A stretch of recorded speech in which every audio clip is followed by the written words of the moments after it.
Iano ko lang. Magandang gabi po sa inyo lahat, mga kapatid sa ating iglesia. At magandang gabi rin po o magandang umaga kung nasaan man po yung sulok ng mundo, mga kaibigan namin sa online. Kami po ay lubos na nagagalak at binigyan kami tayo ng pagkakataon ng Panginoon na magkatagpo o magtipon sa pamamagitan po ng Zoom. At nang sa gayon ay maipagpatuloy po natin ang pag-aaral ng ating salita ng Diyos. Tayo po ay nasa episode 6, mga kapatid.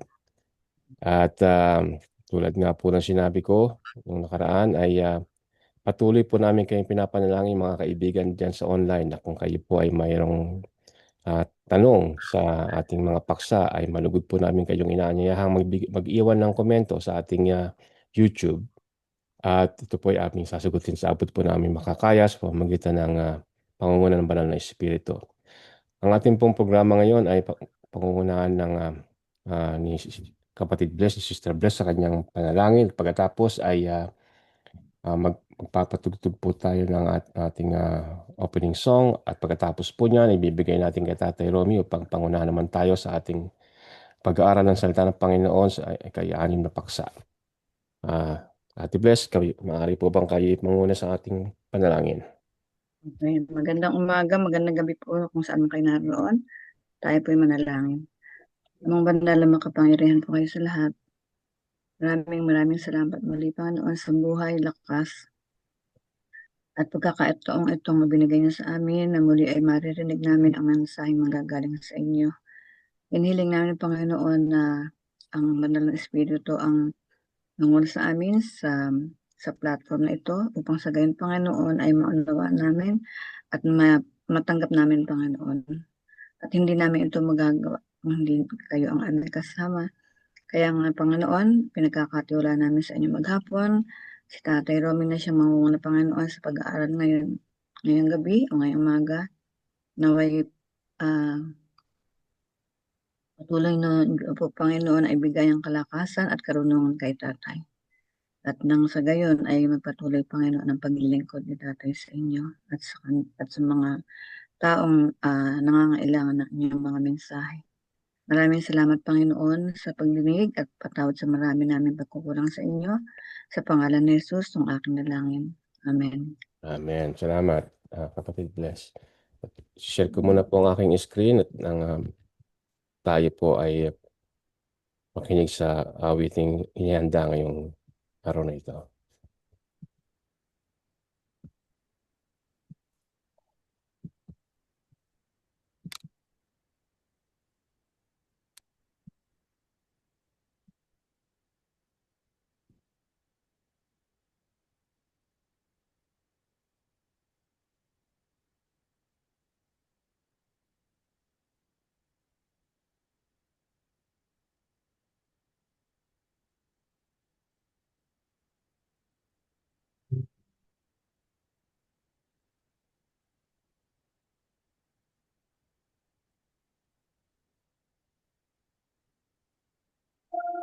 Kahit ka na bubuhay, mahal na kaibigan, sa Diyos ba o pansarili lamang?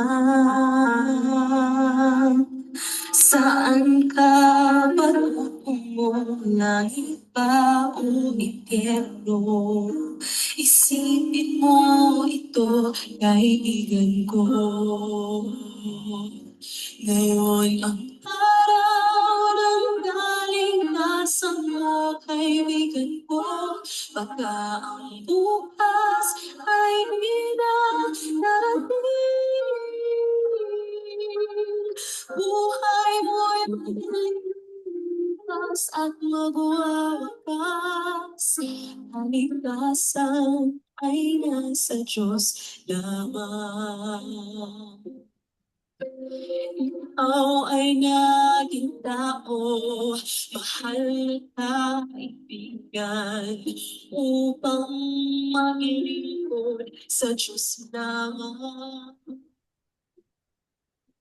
Hanapin ang pagkakas Tungo sa kaligtasan, makakamtan mo ang buhay na walang hanggan. Ngayon ang araw ng kaligtasan mo, kaibigan ko. Baka ang bukas ay di na darating. Buhay mo'y madaling lilipas at magwawakas. Kaligtasan ay nasa Diyos lamang. Magpasya ka ngayon habang may panahon. Ang hinlangan, bawiin mo ngayon. Huwag kang magpaliban, huwag kang mag-alinlangan. Pinto ng iyong puso ay pagbuksan. Ngayon ang araw ng kaligtasan mo, kaibigan ko. Baka ang bukas ay di na darating. Buhay mo'y madaling lilipas at magwawakas. Kaligtasan ay nasa Diyos lamang. Ngayon ang araw ng kaligtasan mo, kaibigan ko. Baka ang bukas ay di na darating. Buhay mo'y madaling lilipas at magwawakas. Kaligtasan ay nasa Diyos lamang. Kaligtasan ay nasa Diyos lamang.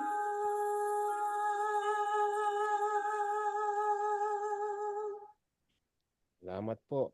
At ito po ay ating magiging theme song sa ating every episode. At Ate Romy, maaari po bang pangunahan niyo kami sa ating pag-aaral? Maraming salamat kapatid na friend at salamat din sa diwa ng awit sapagkat ito ang pamagat ng ating paksa na tatalakayin sa hapon ito. At nais kong batiin ang lahat ng mga nanonood at nakikijoin sa ating pag-aaral ng salita ng Panginoon. Si-share ko ngayon ang aking screen upang inyong matunghayan ang ating tatalakayin paksa ngayon na may pamagat na ang theme natin ay kaligtasan sa pamamagitan ni Kristo. Subalit ang specific topic natin ngayon, ang tangi si Kristo ang daan sa kaligtasan. So, isi-share ko sa inyo.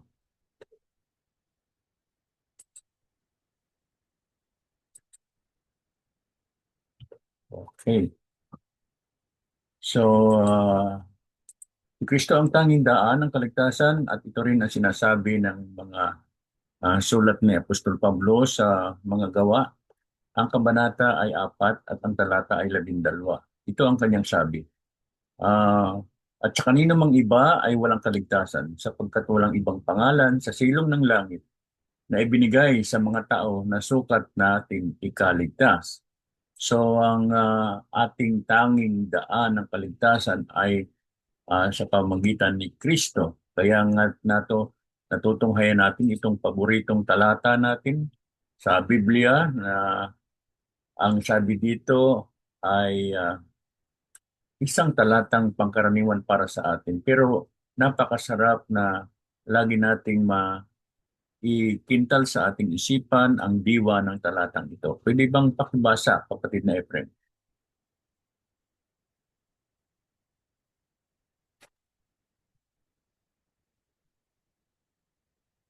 Sister Bless, pakibasa nga po itong ating talatang nasa Juan 3:16.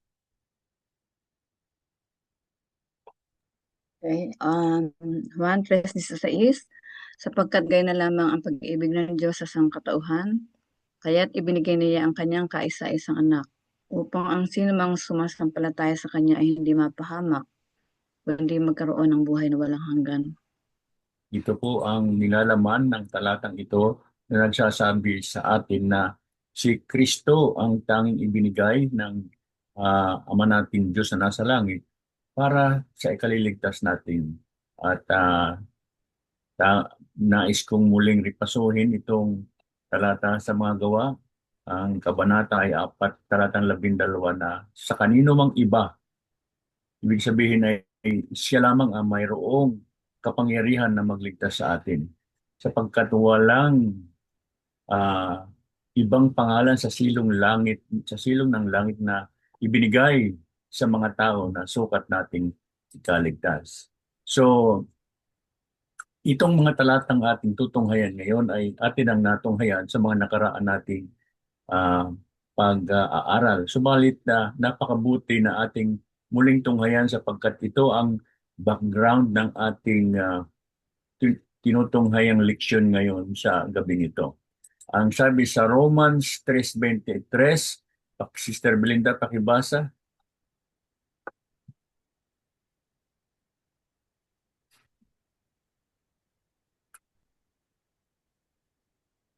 Ang sabi dito ay ang lahat ay nagkasala at hindi nakaabot sa kalwalhatian ng Diyos. Hindi sinabing ilan lamang, hindi sinabing marami, kundi sinabing lahat. Ganon din ang talatang mababasa natin sa mga taga-Roma. Ang kabanata ay 3 at ang talata ay 10. Ang sabi dito ay gaya ng nasusulat, walang matuwid, wala kahit isa. So walang eksepsyon, walang maaaring makapag-angkin na hindi ako kasama sa nagkasala sapagkat isinulat ng Biblia na ang lahat ay nagkasala at walang matuwid, wala kahit isa. At paulit-ulit ang salitang wala. Ibig sabihin, walang sino mang makapag-aangkin na siya ay hindi kasama sa mga nagkasala. Lahat ay nagkasala at walang hindi nagkasala. At ano ang hinahinatnan ng kasalanan ito? Ang sabi sa mga taga-Roma, ang kabanata ay 5 at talatang 12, ang kasalanan ay pumasok sa sanlibutan sa pamamagitan ng isang tao. Sino yung isang taong yun? Si Adan, sa pamamagitan ni Eva. At ang kamatayan ay pumasok sa pamamagitan ng kasalanan. Dahil dito, lumaganap ang kamatayan sa lahat ng tao dahil ang lahat ay nagkasala. Doon nagsimula ang pagkahulog ng tao sa kasalanan kung kaya't nangangailangan ng tagapagligtas sapagkat wala ni isa mang matuwid na natira. Lahat ay nagkasala.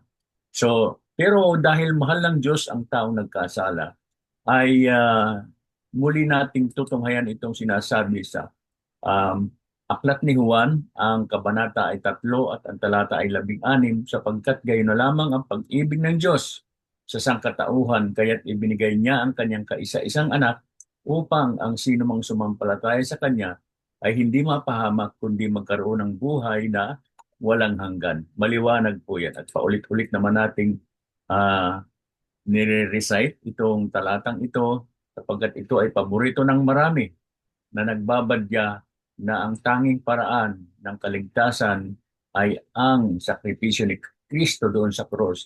Ang kaisa-isang bugtong na anak ng Diyos ay naghain ng buhay sa krus para lamang tayo ay maligtas sa pamamagitan ng pananampalataya. At maaaring maitanong ninyo, bakit kailangan ng tao ng tagapagligtas? Sapagkat ang kalagayan ng tao nung magkasala ay nahiwalay sa Diyos. Dahil sa kasalanan, ang tao ay nahiwalay sa Diyos at nahatulan ng kamatayan. Kaya ang tao ay nangangailangan ng tagapagligtas. Kung dati noong hindi pa nahuhulog sa kasalanan ang tao ay mayroong tuwirang ugnayan sa Diyos.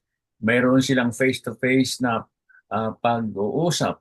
Ngayon, dahilan sa kasalanan, ito ang humadlang sa tao at sa Diyos upang hindi na sila magkaroon ng communication na face-to-face at nahiwalay.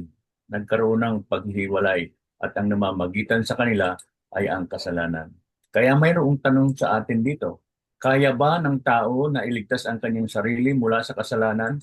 Ang sagot ay hindi. Bakit? Sapagkat ang lahat ay nasa ilalim ng kasalanan at nangangailangan ng tagapagligtas. Hindi maaaring maging tagapagligtas ang isa ring makasalanan. Hindi niya kayang iligtas ang isang makasalanan na siya mismo ay makasalanan, sapagkat nabasa natin sa ating unang mga talatang binasa na ang lahat ay nagkasala. Hindi nakaabot sa pamantayan ng Panginoon. At ang sabi sa Roma, ang kabanata 10 at 3 at ang talata ay 10, wala, wala ni isang matuwid. Kaya ang sabi ay lahat ay nagkasala at hindi nakaabot sa kaluwalhatian ng Diyos. Kaya walang makapangliligtas sa kasalanan ng tao, kundi si Kristo lamang, sapagkat si Kristo ang hindi nagkasala. So ang sagot sa tanong natin, kaya ba ng tao na iligtas ang kanyang sarili mula sa kasalanan? Hindi. At sino ang ibinigay ng Diyos upang iligtas ang tao? Nabasa na natin paulit-ulit ang talata ng Juan 3:16 na tanging si Kristo ang paraan upang ang makasalan ng tao ay magkaroon ng kaligtasan. Yung kaisa-isang bugtong na anak ng Diyos ay nagsakripisyo sa cross upang ang kasalanan na nauukol para sa atin ay kanyang ginampanan. Ang kamatayan na dapat ay para sa atin dahil ang kabayaran ng ating kasalanan ay kanyang inako at siyang namatay sa krus upang tayo magkaroon ng pag-asa, magkaroon tayo ng kaligtasan. At ano ang sinabi ng banal na kasulatan tungkol sa kanyang pagiging tagapagligtas? Ito ay inihula pa bago siya ipanganak. At sabi sa talata ng Mateo, kabanatang 1, ang talata 12, siya'y manganganak ng isang babae at ang pangalang itatawag mo sa kanya ay Jesus, sapagkat ililigtas niya ang kanyang bayan sa kanilang kasalanan. So maliwanag na bago pa gampanan ng Panginoong Jesus ang kanyang sakripisyo sa krus para pantubos sa kasalanan ng tao, ito ay sinabi na at isinulat na siya ang magiging tagapagligtas. At ganun din ang sinabi ni Apostol Pablo sa talata ng sulat niya, isang 1 Timothy, kabanatang 1 at ang talata ay 15, ang sabi ni Apostol Pablo, tapat ang pasabi at nararapat tanggapin ng lahat na si Kristo Jesus ay naparito sa sanglibutan upang iligtas ang mga kasalanan na ako ang pangulo sa mga ito.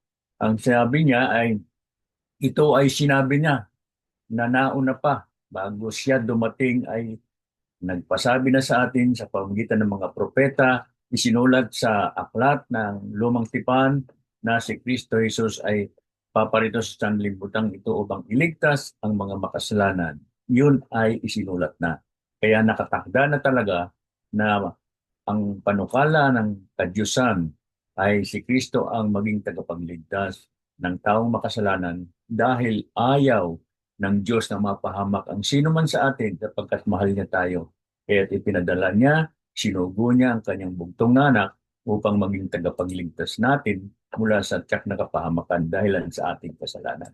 So, paano ipinakita ng Diyos ang kanyang pag-ibig sa tao?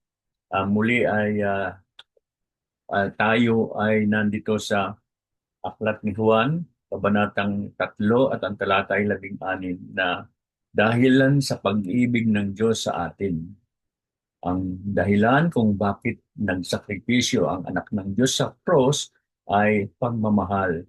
Ang pag-ibig ng Diyos sa atin ay gayon na lamang. Ibig sabihin, hindi masukat, hindi masayod at ibinigay niya ang kanyang bugtong na anak upang siyang umako ng kaparusahan, kamatayan na bilang kabayaran ng ating kasalanan. Paano ipinakilala ni Jesus ang kanyang sarili bilang tanging daan ng kaligtasan?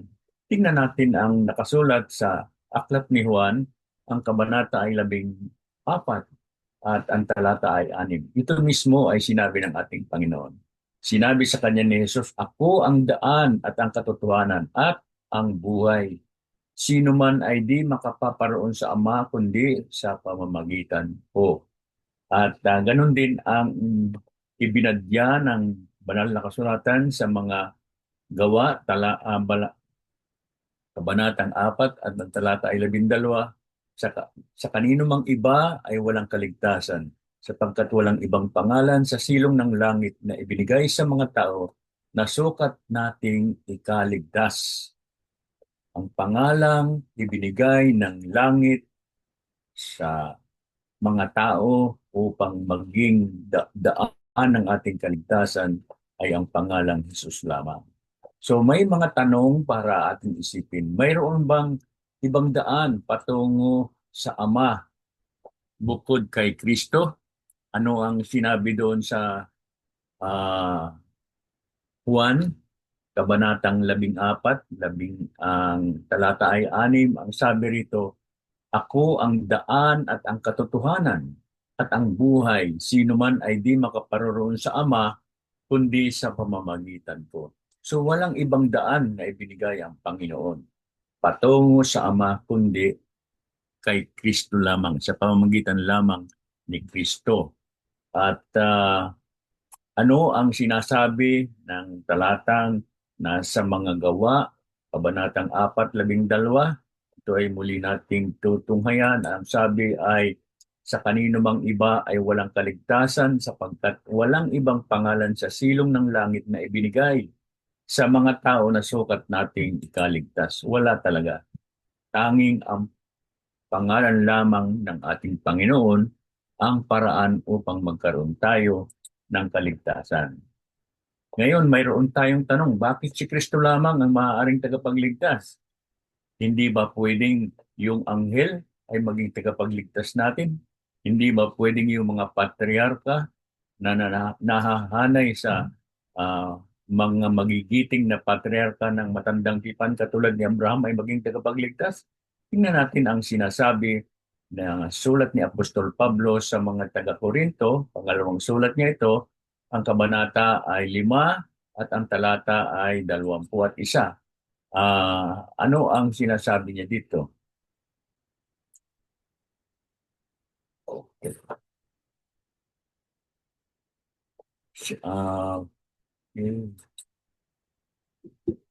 Yaong hindi nakakilala ng kasalanan ay kanyang inaring may sala dahil sa atin upang maging sa kanya'y katuwiran ng Diyos. So ito po ay ipinahayag ni Apostol Pablo na si Kristo ay inaring makasalanan. Bagaman siya ay walang kasalanan, ay siya ay ipinalagay o inari na may kasalanan. Bakit? Upang maging sa kanya'y katuwiran ng Diyos. So, yung kasalanan natin ay ipinataw sa kanya. Yung kabayaran din ng kasalanan na ginawa natin ay inako niya. Yun po ang ginampanang bahagi ng ating Panginoon sa ating kaligtasan. Ano pa ang sinasabi sa sulat ni Apostol Pedro? Ang kabanata ay 2 at ang talata ay 24. Ang sabi niya ay ito, na siya rin ang nagdala ng ating mga kasalanan sa kanyang katawan sa ibabaw ng kahoy. Ano pong ibig sabihin?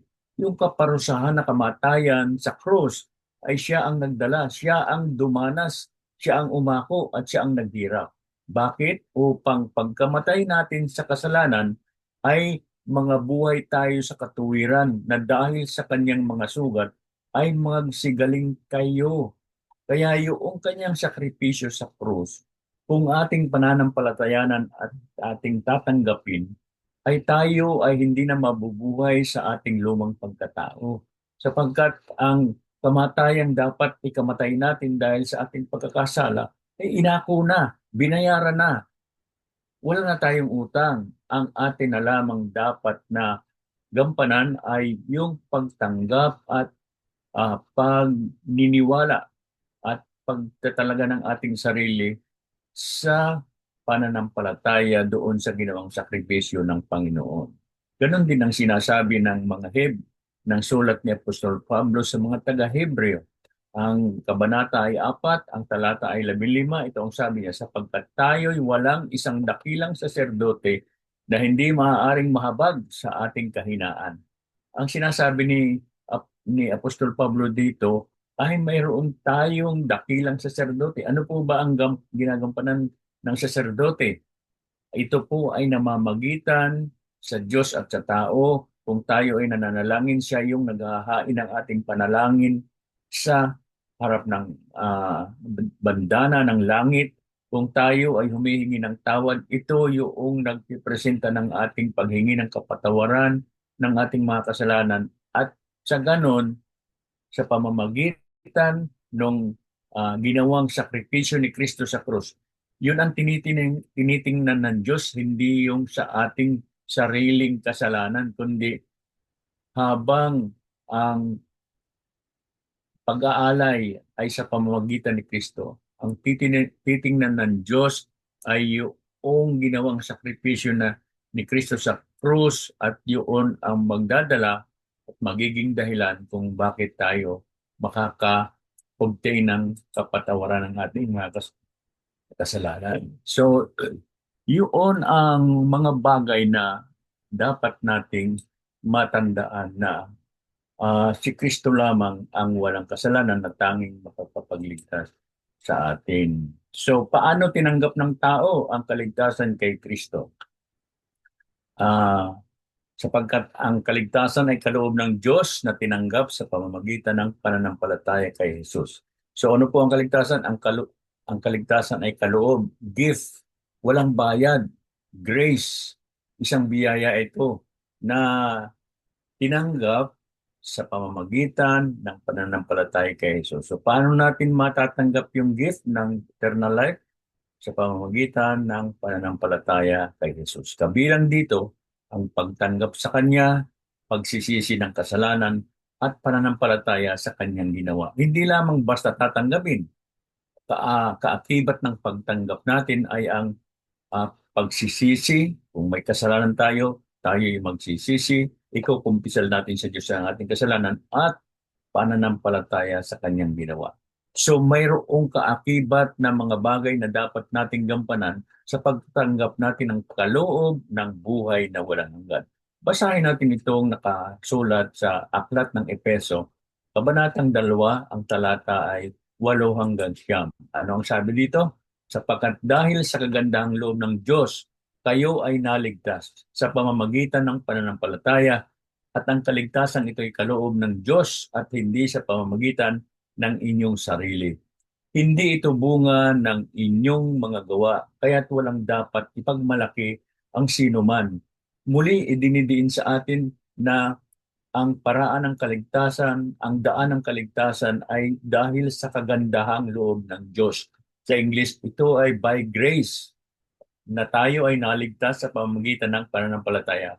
By faith, by grace through faith, at ang kaligtasan ito ay kaloob at hindi sa pamamagitan ng inyong sarili. Yung sinabing salitang kaloob ay hindi mo na kailangang magbayad.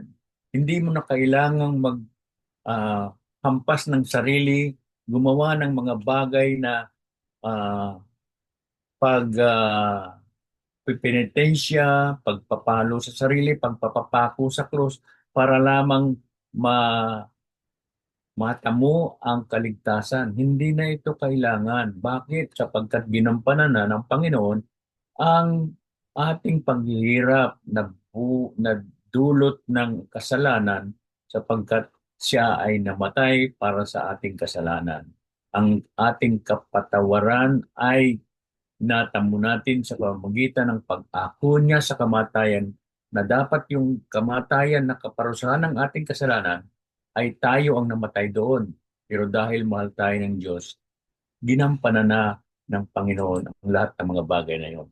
Ano pa ang sinasabi ni Apostol Pablo nakasulat sa Aklat ng mga taga-Roma, Kabanata ang 10 at ang talata ay 9 hanggang 10.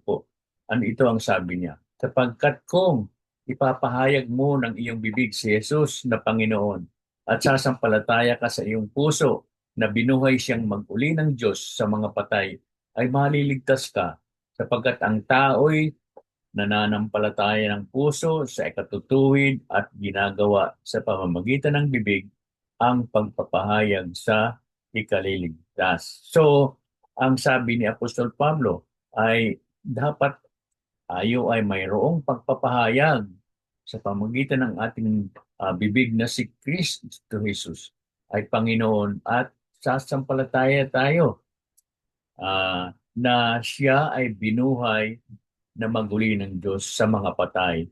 Ang kanyang kamatayan ay hindi katapusan ng kanyang may ministry, paglilingkod sa ating kaligtasan. Yung kanyang pagkabuhay na maguli mula sa kamatayan ay isang katunayan na ang kaligtasan ay nakasiguro tayo sapagkat siya ay nabuhay na maguli nung siya ay mamatay. Kung ganon ang nangyari, tayo ay mayroong pag-asa na bagaman tayo ay mamamatay, kung tayo ay mamamatay na may pananampalataya, dahilan sa kaloob na buhay na walang hanggan ng Diyos, may pag-asa tayong muling mabuhay na maguli. Kung paano nabuhay na maguli si Kristo, ganon din ang magiging karanasan natin. Kung pagpapatuloy natin ang pananampalataya at pagtitiwala sa sakripisyong ginawa ng Kristo doon sa cross ng Kalbaryo. Yun ay para sa atin. Ano pa ang sinasabi sa talata, sulat ni Apostol Juan, Kabanatang 1, talatang 12, ito ang kanyang sinasabi. Datapwat ang lahat ng sa kanya'y nagsitanggap ay pinagkalooban niya ng karapatang maging anak ng Diyos sa makatuwid bagay ang mga nagsisisampalataya sa kanyang pangalan. So yun yung kaugnay o kalakip o kasama ng ating pananampalataya ay pinagkalooban tayo ng buhay na walang hanggan ng ating Panginoon. Kung patuloy tayong magtitiwala, kung patuloy nating ilalagak sa Kanya ang ating pag-asa na siya ang ating tagapagligtas, siya ang daan upang magkaroon tayo ng buhay na walang hanggan, maranasan natin ang langit at lupa na kanyang ipinangako na kung saan wala ng paghihirap, wala ng pagkakasakit, wala ng pagluha, mararanasan natin yon kung magpapatuloy tayo na iaalay natin ang ating pagtitiwala at pananampalataya kay Jesus na siya ang tanging daan upang marating natin ang bagong langit at bagong lupa na kanyang ipinangako. So sa pamamagitan ng biyaya ng Diyos sa pananampalataya, tayo ay may kaligtasan. At ano ang ating dapat gawin? Sumampalataya kay Jesus. Ipahayag siya bilang Panginoon. Hindi lang yung pagsasampalataya, kabilang dito yung pagtetestify, pagtetestimony, pagpapahayag na siya ay isang Panginoon at sa pamamagitan ng ating pananampalataya ay may buhay na walang hanggan sapagkat kung paano siya muling binuhay mula sa mga patay, ganon ang magiging karanasan ng mga mamamatay kay Kristo at ang mga namatay kay Kristo na may pananampalataya ay bubuhayin muli kapag dumating na si Jesus. So, ang ibinibigay sa mga tumatanggap kay Kristo ay ang karapatan na maging anak ng Diyos. Ito po yung ipinangako sa Aklat ng Juan 1:12. Sabi, datapot ang lahat na sa Kanya ay nagsisitanggap ay pinagkalooban niya sila ng karapatang maging anak ng Diyos sa makatuwid bagay ang mga nagsisisampalataya sa Kanyang pangalan. So ang tanong, may pananampalataya ba tayo sa ating Panginoong si Jesus? Kung mayroon, tayo pinagkalooban na maging anak ng Diyos. At ganun din kung sakaling tayo ay magkasala, ito ang pangako ng aklat ni Juan sa unang aklat niya, sa mga sulat niya sa iglesia, Kabanatang 1, ang talata ay 9, ang sabi, kung pinahahayag natin ng ating mga kasalanan, ay tapat at banal siya na tayo patatawarin sa ating mga kasalanan at tayo'y lilinisin sa lahat ng kalikuan. So itong pangako, tayo ay kung sakaling kasala ng hindi sinasadya, ang Diyos ay tapat, ang Diyos ay banal, at ang pangako, tayo'y patatawarin sa ating mga kasalanan. Tayo lilinisin sa lahat ng kalikuan. Kung magkaganon, ay mayroon tayong pag-asang manahin ang buhay na walang hanggan na kanyang ipinangako. Ang kaligtasan ay kaloob ng Diyos na tinanggap sa pamamagitan ng pananampalataya kay Kristo. Kabilang dito ang pagtanggap sa Kanya, pagsisisi ng kasalanan, pananampalataya sa Kanyang ginawa. So ano ang mayroon sa taong tumanggap kay Kristo? Anong sabi sa 1 Juan, ang kabanata ay 5, talatang 11 hanggang 12. Ito ang sabi, at ito ang patotoo na tayo binigyan ng Diyos ng buhay na walang hanggan. At ang buhay na ito ay nasa kanyang anak. Ang kinaroroonan ng anak ay kinaroroonan ng buhay. Ang hindi kinaroroonan ng Diyos ay hindi kinaroroonan ang hindi kinaroroonan ng anak ng Diyos ay hindi kinaroroonan ng buhay. So mahalaga na tayo ay tumanggap, panampalatayanan at paniwalaan ang anak ng Diyos sa Kristo. Bakit? Nasa Kanya ang buhay. Kung tayo ay hiwalay sa anak ng Diyos, wala tayong buhay. Hindi kinaroroonan ng buhay ang sino man na hiwalay sa anak ng Diyos na sa Kristo Jesus. At mayroong pangako doon sa mga mananampalataya at susunod. Ngayon wala nang anumang hatol sa mga na kay Kristo. So yun ang magandang pag-asa na ibinigay sa atin at pangako ito na kung tayo ay tatanggap kay Kristo, kung ang pangako ay wala nang hatol sa mga tatanggap kay Kristo, sa mga na kay Kristo. So may mga katanungan dapat tayong isipin. Saan matatagpuan ang buhay na walang hanggan? Ito ay muli kong babasahin sa inyo ang sabi sa atin sa unang sulat ni Apostol Juan, kabanatang 5, talatang 11 at 12, at ito ang patotoo na tayo binigyan ng Diyos ng buhay na walang hanggan. At ang buhay na ito ay nasa kanyang anak. Ang kinaroroonan ng anak ay kinaroroonan ng buhay.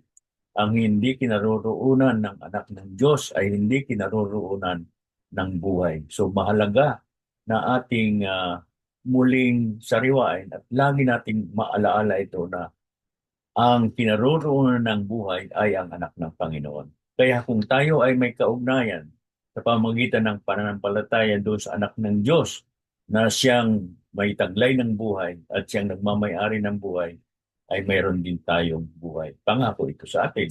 At okay.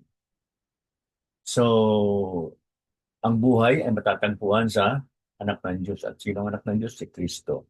Ano ang kalagayan ng mga anak kay Kristo Jesus? So, tayo ay naging makasalanan dahilan sa pagkahulog ng unang mga magulang natin sa kasalanan. Walang matuwid, kabilang tayo sa makasalanan.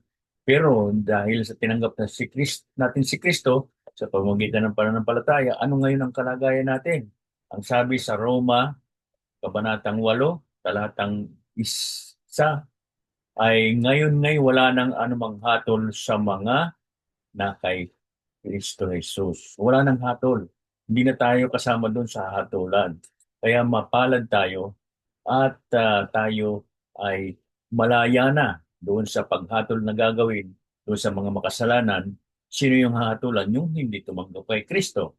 At ang pangako ni Jesus sa kanyang mga tupa, ito ang kanyang pangako. Ang sabi niya, binibigyan ko sila ng buhay na walang hanggan.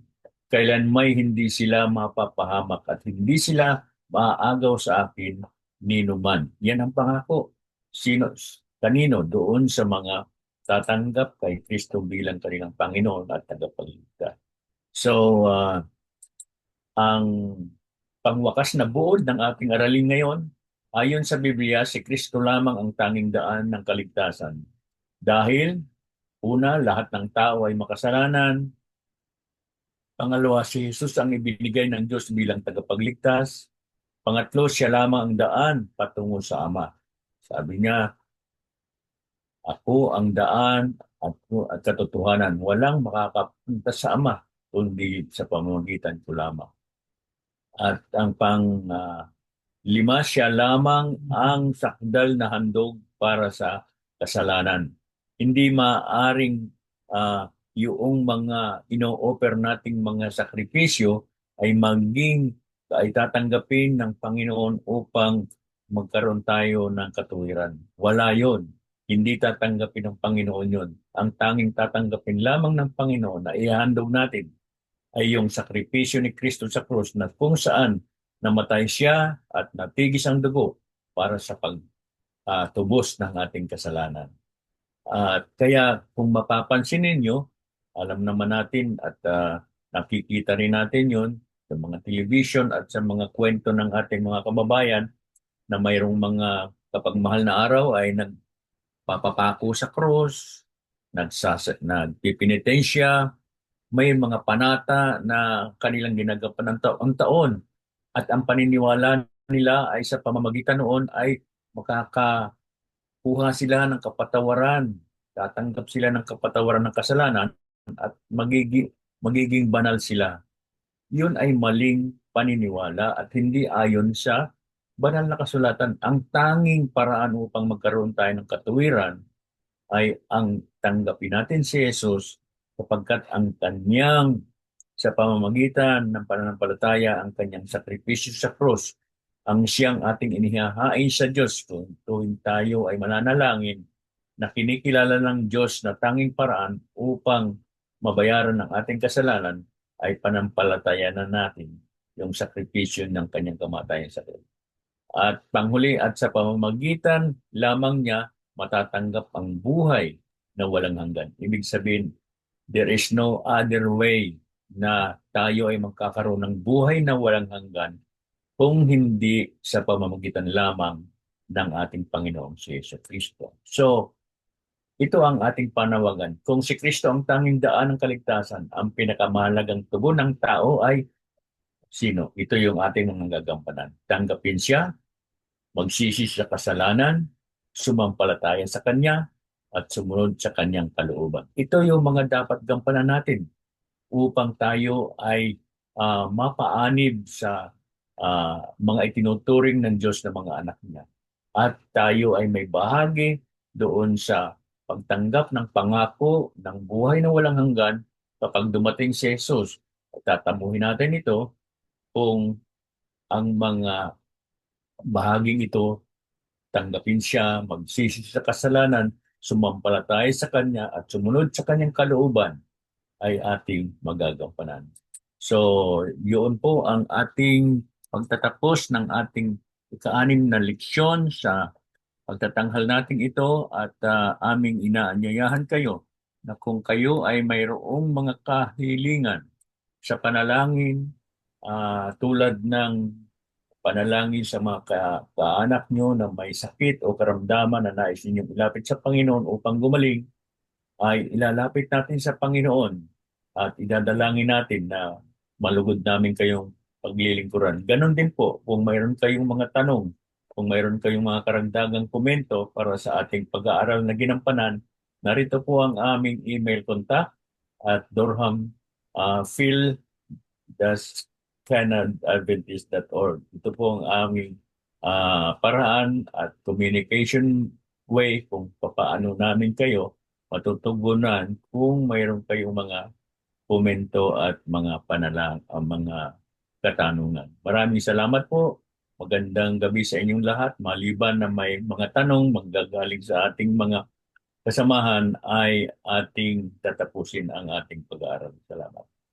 Maraming pong salamat, Tatay Romy, sa inyong pangunguna. Malinaw po ang inyong paliwanag at kung inyong mamarapatin, meron po akong 2 tanong para po sa ating mga kaibigan din na nakikinig.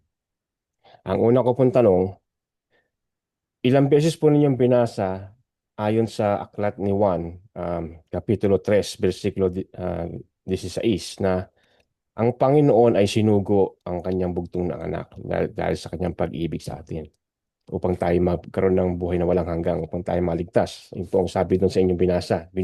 Pinaparaphrase ko lang po. Ngayon, nagkasala po tayo, sabi ninyo, dahil kay Adan at Eva. Ang aking pong tanong ay, ang pagsugo po ba sa Panginoong Hesukristo ay dahil sa pangyayaring naganap sa pagkakasala ni Adan at Eva at ito isang reaksyon ng Panginoong Ama? Ang maliwanag po ang ating banal na kasulatan sa pagpapahayag na ito na siya ay magpapadala ng tagapagligtas At ito po ay nakasulat mismo doon nung magkasala si Adan at si Eva doon sa aklat ng Henesis. Ang kabanata po ay 3 at ang talata ay 15 na sinasabi doon na siya ay magpapadala ng isang magiging tagapagligtas ng tao dahilan sa walang ibang magiging kabayaran ang kasalanan ng tao kundi ang tagapagligtas na isusugo niya. At ito po ay si Kristo ang tinutukoy ng talatang iyon. Salamat po. Nais ko lang pong idagdag ayon po sa aklat ni si Pablo sa Efeso.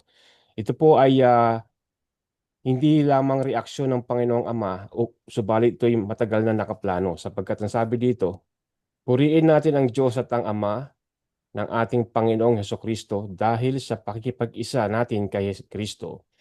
Ibinigay niya sa atin ang lahat ng pagpapalang espiritual mula sa langit.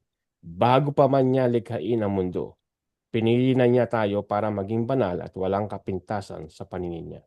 Dahil sa pag-ibig niya. So, ibig po sabihin pala dito ay ang pagsusugo niya sa Panginoong Hesukristo ay hindi isang reaction o isang precautionary measure dahil na nagkasala sila. Subalit ito'y nakaplano na bago pa lamang um, um, likhain ng Panginoong Ama at ni Hesukristo at ang banal na Espiritu ang mundo bago malikha ang pundasyon ng mundo dahil sa kanyang pag-ibig para sa atin. Salamat po, Tatay, sa sagot nyo. At Walang anuman at pagparain tayo. meron pa po ako isang tanong kung yung mamarapatin. Okay.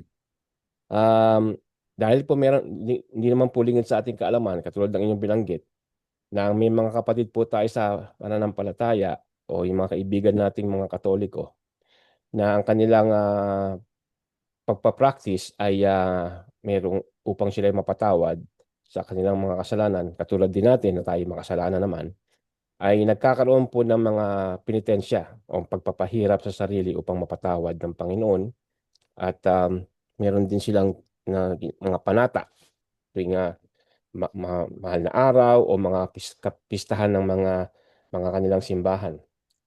So, malinaw po yun. Ang tanong ko po ay ganito. Maaari po ba ako halimbawa humingi ng tulong sa mga mahal ko sa buhay na namayapa na at hilingin sa kanila na ipakiusap sa Panginoon upang ako'y mapatawad? Yun po ang unang tanong.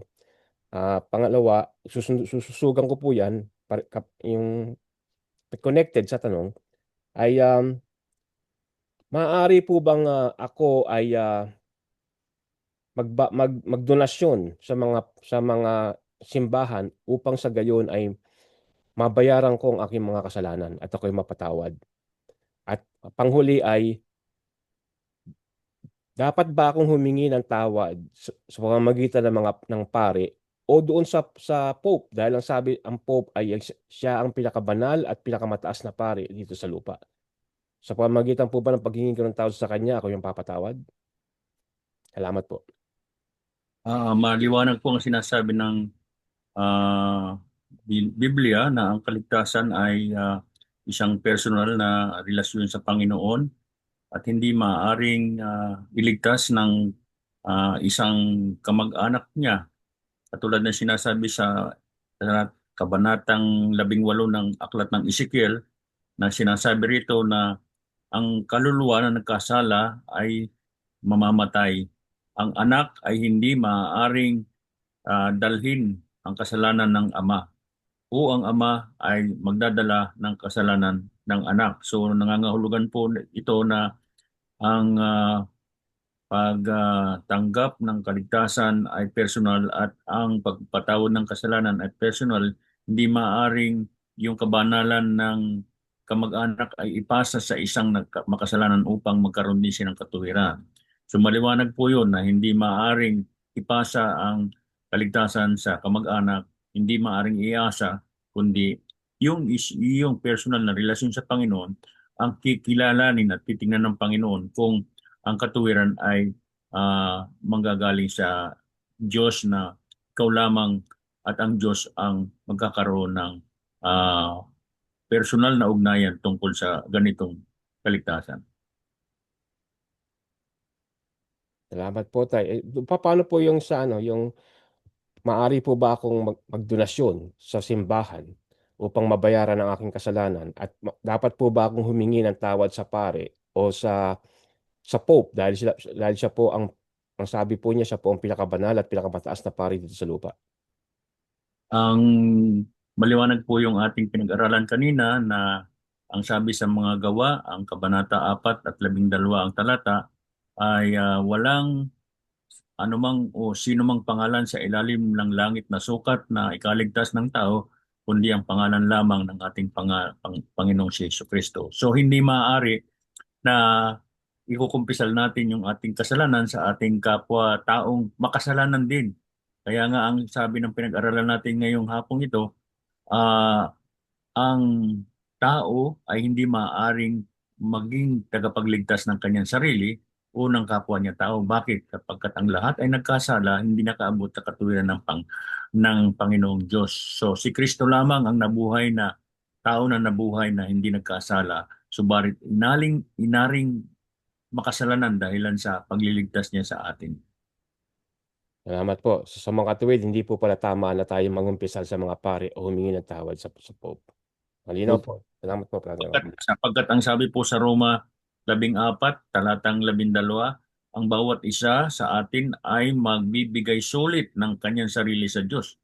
Hindi maaaring ibigay sulit ng isang kaibigan, isang ama, isang ina ang ating sarili sa Diyos. Tayo lamang mismo ang magbibigay sulit pagdating ng paghuhukom sa Panginoon. Subalit, maaari po natin silang ipanalangin na sana hipuin ng banal na espiritu ng ilang puso upang sila humingi ng tawad. Yun po ang pwede natin gawin. Okay, bahagi natin bilang pamilya ng Panginoon na mayroon tayong paglilingkod sa ating kapwa, mga kapatid, na ilapit sa Diyos na hingin ang habag ng Panginoon upang maglapat ng kapatawaran sa kapwa natin tao. Amen. Salamat po. Ayun lamang po aking mga tanungan. Bibigyan ko po ng pagkakataon ating mga kasama na magtanong kung meron silang tanong.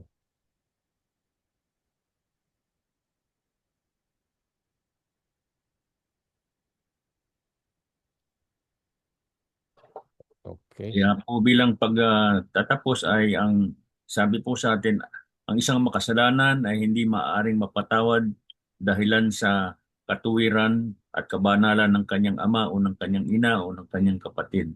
Maaari lamang siyang mapatawad sa kanyang kasalanan sa pamamagitan ni Kristo.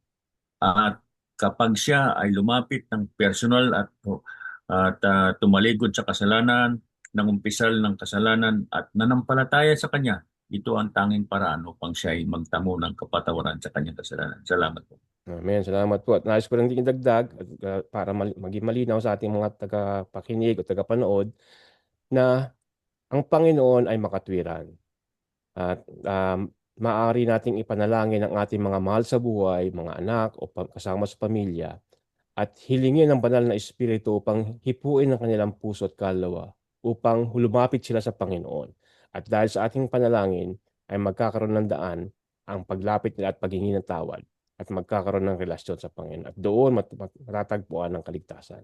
Hindi po dahil sa hiningi natin ng kapatawaran ang ating mga mahal sa buhay at dahil ating panalangin o ating kabanalan na tinatawag ay naging ligtas sila. Subalit sa ating panalangin, yung tinatawag na intercessory prayer, dahil yun ang pangako ng Panginoon na mayroong kapangyarihan ng intercessory prayer. At sa pamamagitan niyan, hihipuin ang kanilang puso at mararamdaman ang banal na presensya ng Panginoon upang sila ay humingi ng tawad. At doon magkakaroon ng kaligtasan. Salamat po. Pwede po bang maidagdag ako kung tama yung aking paniniwala? Sige po. So, ibig sabihin po, yung pinapanalangin natin, yung mga buhay, hindi mga patay. Katulad ng halimbawa, may mga sakit. Yung mga may mga sakit ang ating pinapanalangin dahil ang pananampalataya natin, pakikinggan tayo ng Panginoon, hindi yung mga patay ang ating Good point po yun, kapatid Bless, sapagkat yung patay, wala nang pag-asa. Kumbaga, dahil namatay na close of probation, kumbaga. Doon lamang sa mga nabubuhay, habang buhay, sabi di ba, may pag-asa. Yun ang ating aalalahanin, yung may buhay pa. Good point po yun. Salamat po. Kayo po ba'y sumasang-ayon, Tatay Romy, sa sinabi ni... At tumpak po yun sapagkat ito ang sinasabi ng Biblia na ang taong namatay ay hindi na maaaring ipanalangin pa upang magkaroon ng kaligtasan. Kung ano yung buhay na kinamatayan niya, yun na po yung kanyang katulang aabutin pagdating ng paghuhukom. Hindi na po maaaring yung namatay ay ah, kung nasa impyerno siya ay ilipat siya sa langit. Wala na po kung ano yung buhay na kinamatayan niya, yun na po yung atol na magiging basihan pagdating ng paghuhukom. Amen. Salamat po. Siguro darating ang panahon at mapapag-usapan natin ang state of the death. Ano po, Kapatid Meron Romy? tayong paksa tungkol sa kalagayan ng namatayan o ng namatay at yan po ay sa darating na panahon pag-uusapan natin. Ang tanging paglilingkod po na ating gagampanan ay mapaglingkuran natin ang mga kapatid nating buhay pa at may pagkakataon pa na magpasalamat sa Diyos dahilan sa paglilingkod na ating ipagkakaloob sa kanila. Amen. Salamat po. Pwede pa Kapatid po ba Belinda. magtanong o 8 o'clock na? Sige po, si Kapatid Belinda and then si Kapatid Bless. Ay, sorry. Ang akin lang ay ako'y nagpapasalamat ng marami sa Panginoon dahil sa ating napag-aralan ngayon na malinaw naman nating napakinggan na walang ibang pangalan sa silong ng langit na makakapagligtas sa atin. Kaya yun lang ang ating panghawakang matibay kasi sa Kanya lang talaga tayo may kaligtasan.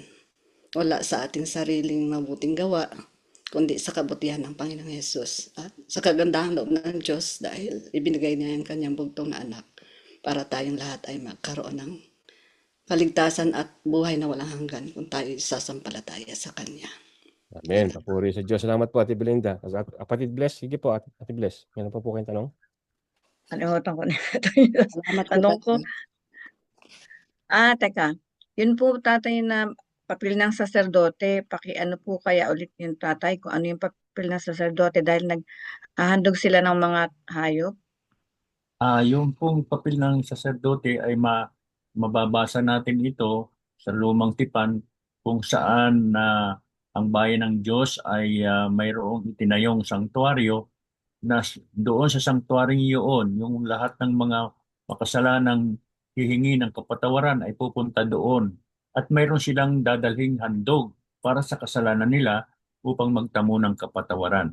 At ang papel ng saserdote doon, siya yung mag-aalay ng handog ng makasalanan na may dalang handog na hayop upang patayin para magtamo siya ng kapatawaran ng kasalanan. At yun po yung papel ng saserdote. Ngayon, tayo po, ang sabi doon sa Hebreo 4:15, meron tayong isang saserdote ngayon na nagiging tagapamagitan natin mula sa ating Panginoong Amang nasa langit at yun ay si Kristo. At ang papel na ginagampanan ng ating Panginoong si Kristo, kapag tayo ay nananalangin at humihingi tayo ng mga kapatawaran ng ating kasalanan, kanyang inihahain yung kanyang sakripisyo sa krus sa harap ng trono ng langit upang ito ang titingnan ng Diyos Ama na siyang mabangong samyo para sa Kanya na magtatamo tayo ng kapatawaran sapagkat ang ating Panginoon na saserdote nating namamagitan sa atin sa Diyos ay siyang tinitingnan at kinikilala ng Diyos na nagsakripisyo sa krus para yung ating kasalanan ay mapatawad. So yun po yung ginagampan ng papel ng saserdote ngayon sa ating kapanahunan. Noon ay may mga saserdote sa sanctuaryo doon sa ancient sanctuary ng Israel at sila ang tagapamagitan ng mga makasalanang pupunta sa sanctuaryo upang maghandog ng mga tupa, mga hayop na papatayin upang maging alay sa kanilang ginawang kasalanan. At yun din po ay sa pamamagitan ng pananampalataya nila. Dinadala nila yung tupa na walang kasalanan upang maging kabayaran ng kasalanan nilang ginawa, yung kamatayan ng hayop na yun. At ito po ay tumutukoy kay Kristo.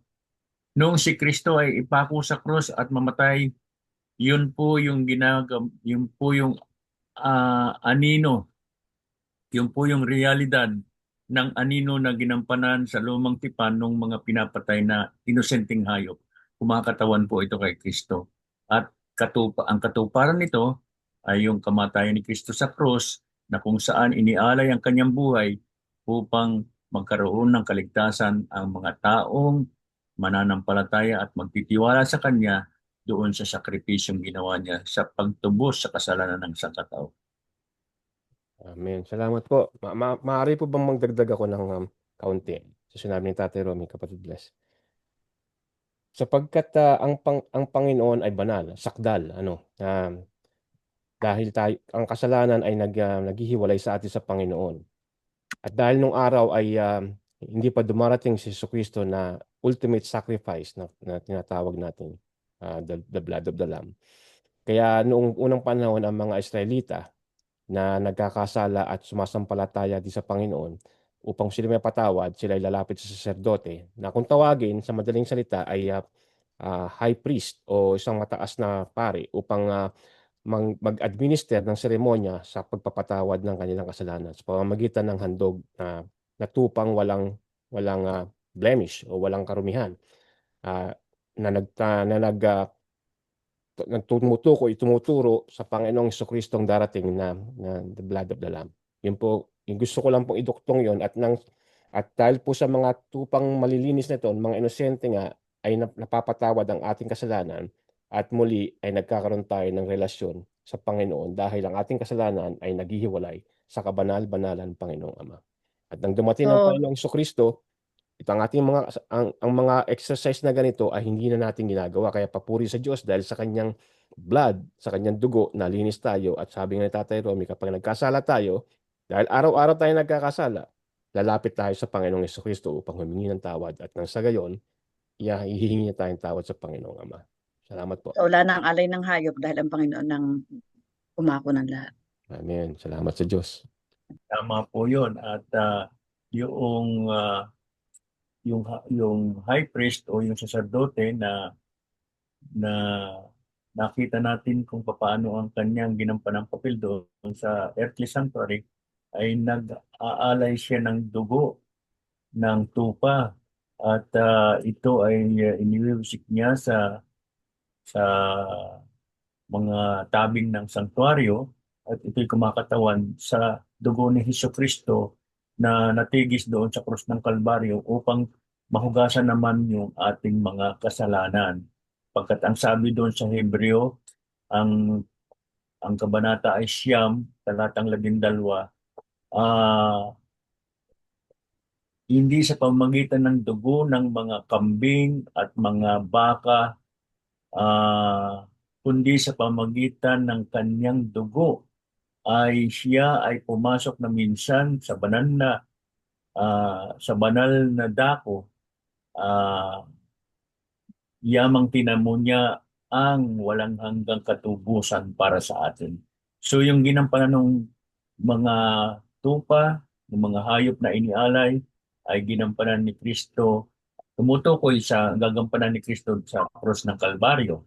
At yung mga ginampanan ng mga saserdote doon sa sanktuaryo na pamamagitan sa makasalanan at sa tao ay yun po yung ginagampanan ng ating Panginoong Kristo sa ating kasalukuyang panahon ngayon na yung ating mga pag-aalay ng panalangin, papuri sa Panginoon ay siya ang naglalapit nitong mga ito sa ating Amang nasa langit upang tanggapin. At kapag inihain natin pamamagitan ni Kristo ang ating mga papuri, doon lamang kikilalanin at tatanggapin ng Diyos yung mga iniaalay natin.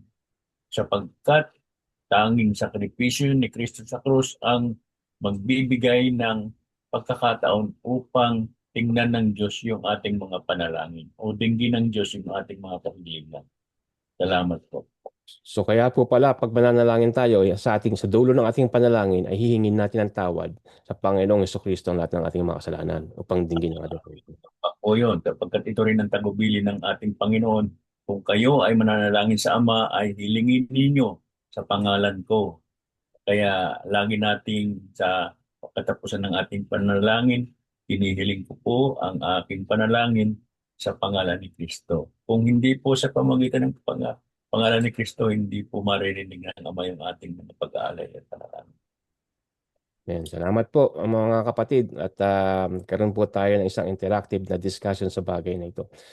At muli po mga kaibigan namin sa online, kayo po ay malugod namin inaanyayahang mag-iwan ng komento o maaaring mga katanong na gusto ninyong malaman pa bukod sa mga naitanong namin. At malugod po namin itong sasagutin sa pamamagitan ng pangunguna ng Banal na Espiritu. At dahil po dyan ay kami po ay magwawakas na sa muli pong ating pagkikita sa paksang pangpito. Subalit bago po dyan ay hihilingin ko muna po si sino pa si kapatid Robert. Maaari bang ikaw manguna ng pag-closing prayer or hindi ka maaari ngayon? Hindi ka available. O, kinakamute ka. O siguro hindi ka available. Si Sister Belinda na lang muna. Sige po, kapatid Belinda, maaari po bang pangunahan nyo kami sa closing prayer? Ay, manalangin. Dakila at mahabagin naming Ama, Diyos na makapangyarihan sa lahat. Amin pong patuloy na pinapasalamatan ang inyong paggabay sa amin sa gabing ito na kami po'y nakatapos ng isang episode ng pag-aaral sa pamumuno ni Tatay Romy. Nawa po ang aming mga napakinggan na inyong salita ay manatili sa aming mga puso't isipan. Ganon din po sa mga makakapanood nito at nakarinig nito. Nawa po ay bigyan nilang puwang sa kanilang puso ang kanilang natutuhan upang sila man po ay maunawaan nila na kung gaano kahalaga, kung gaano rin sila kamahal ninyo, na nais po ninyong walang mawaglit ni isa man sa amin, kundi lahat po kami ay makatanggap ng kaligtasan na inyong pinagkakalob sa bawat isa sa amin. Opo, Ama, tunay po na napakabuti niyo sa bawat isa sa amin. Na ang inyong pag-ibig sa bawat isa sa amin ay gano'n na lamang. Kaya binigay niyo inyong bugtong na anak upang walang mawaglit.